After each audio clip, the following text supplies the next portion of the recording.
Tempo जैसे ही कोने के पास से मुड़ा, अचानक दहला देने वाला दहकता धमाका हो गया।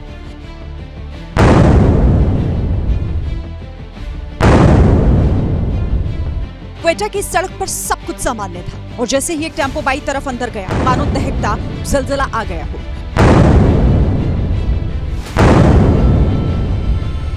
धमाका इतना घातक था कि जो भी इसकी चपेट में आया या तो खाक में मिल गया या गंभीर तौर पर घायल हो गया।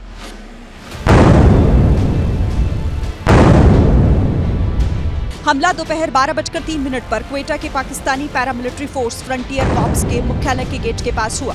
धमाके के बाद अफरा तफरी मच गई। जहां साफ सुथरी रोड थी, वहां अब लोगों की लाशें और करा रहे घायल पड़े थे।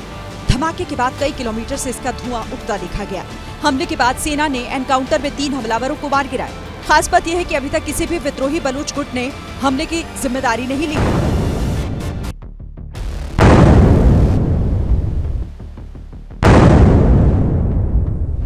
टेम्पो जैसे ही कोने के पास से मुड़ा, अचानक दहला देने वाला दहकता धमाका हो गया।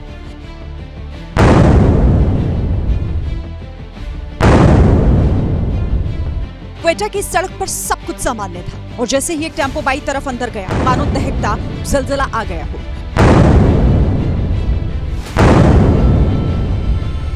धमाका इतना घातक था कि जो भी इसकी चपेट में आया या तो खाक में मिल गया या गंभीर तौर पर घायल हो गया।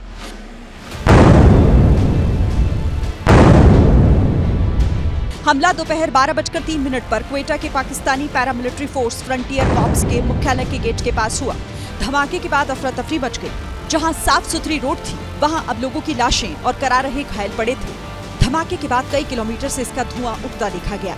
हमले के बाद सेना ने एनकाउंटर में 3 हमलावरों को मार गिराया। खास बात यह है कि अभी तक किसी भी विद्रोही बलूच गुट ने हमले की जिम्मेदारी नहीं ली।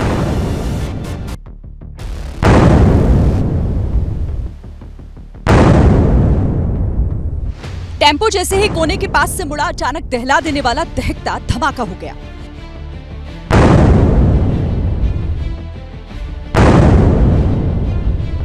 क्वेटा की सड़क पर सब कुछ सामान्य था और जैसे ही एक टेम्पो बाई तरफ अंदर गया, मानो दहकता जलजला आ गया हो।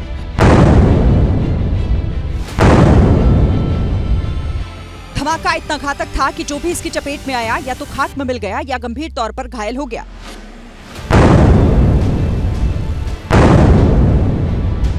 हमला दोपहर 12:03 पर क्वेटा के Pakistani paramilitary force frontier corps के मुख्यालय के गेट के पास हुआ।